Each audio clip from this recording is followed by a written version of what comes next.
What are we ingesting? And whatever we are ingesting, did our archaeologists, paleontologists, historians, or Egyptologists, did they take time out to ask about the food that would maintain my hormones, my central nervous system in perfect working condition? No, they didn't ask these questions. This was never even thought of. They went on to tell us about Plato, the philosophers, Plato, Aristotle, Diogenes, as if though that matters.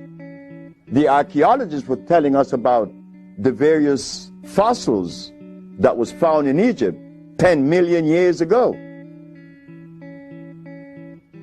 The others, the historian, they talk about what took place in Africa so many hundreds of thousands of years ago.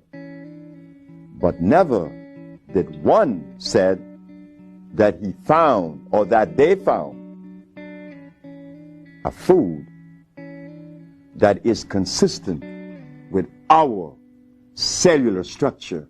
And that is of most importance.